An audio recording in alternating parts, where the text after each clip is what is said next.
This is Pixelated Zen presents the Neverwinter Foundry Debrief, where we go through the Neverwinter Foundry and we review the good and the bad for your enjoyment and edification. Today we're taking a look at Blacklake Gold, created by KMH Knight. The basic premise is that a crew of dwarven miners has been hired to do some mining under the city of Neverwinter, and they've run into some problems. First off, let's get the stats out of the way. This review is for version 1.0 of the quest. This is for 2 players. There's a high amount of combat, and there's a medium amount of dialogue. Now let's get on with the review. When you look this quest up in the Foundry, you'll see a quick rundown, in character for the most part, of the story behind the quest. You'll also be treated to a rather witty disclaimer. This is the start of great things. So, you start off in a building in Neverwinter where the Delving Dwarves Mining Company is currently working. They've got a hole dug in the back and tunnels leading under Blacklake. Their goal is to figure out where the black sludge is coming from. Your goal is to unscrew the situation they've gotten themselves into. It seems some of the sludge has come to life and it's messing with the mining operations. There are 2 types of sludge enemy: black sludge enemies and black sludge enemies that are on fire. You head down into the mines and speak to more dwarves, and you'll want to. The story is interesting and it ties into what's happening in the main game. More importantly though, the character, charm, and humor that were put into the quest are something you don't want to miss. From great dialogue to days since the last incident signs, it's amazing. Overall, the atmosphere is just great. The mines start out like normal mines, but the author found a way to include more varied scenery while keeping it all underground. The company dwarves are also all wearing uniforms, which was a really nice touch.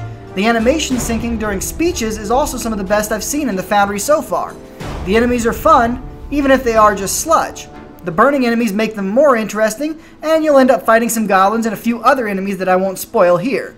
Suffice it to say that while the quest isn't long, you do end up fighting a variety of enemies, and they all fit not only within the scenery, but also within the story. The combat is also really well done. Me and my wife 2-manned the quest as a devoted cleric and a guardian warrior.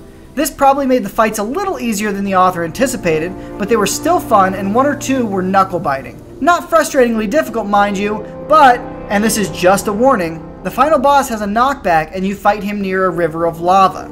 It's not an instant death, but it hurts like hell trying to get out of there. At the end, once you've beaten the final boss, you're given a portal back to the dwarves, which is awesome. More of these Foundry quests should do this. They give you the rundown of how you help them and what they're going to do next, and then it's time for treasure. So, what did I think of the quest overall? It was amazing. The atmosphere was immersive, the lore tied in with the main game, the humor, while everywhere, was never forced, the enemies were fun, and they were something different than I had seen in any of the other Foundry quests I've tried so far. In the end, I gave it 5 out of 5 stars, as I couldn't find anything wrong with it enough to subtract a star. I give this quest a huge recommendation to anyone that's got another player to dungeon delve with them, though I imagine 2 great weapon fighters may have an issue, as I've heard they were a little underpowered at the moment, at least in the early game. Alright, this is the time where you click the things. Let's see, we got a sub button, we got a like button, some video buttons, and a button. Don't click the button, but do click the other ones. We both know you want to. I mean, come on. You're awesome, I'm awesome. Together we could be awesomer. Do it! You'll end up hating yourself if you don't. Trust me.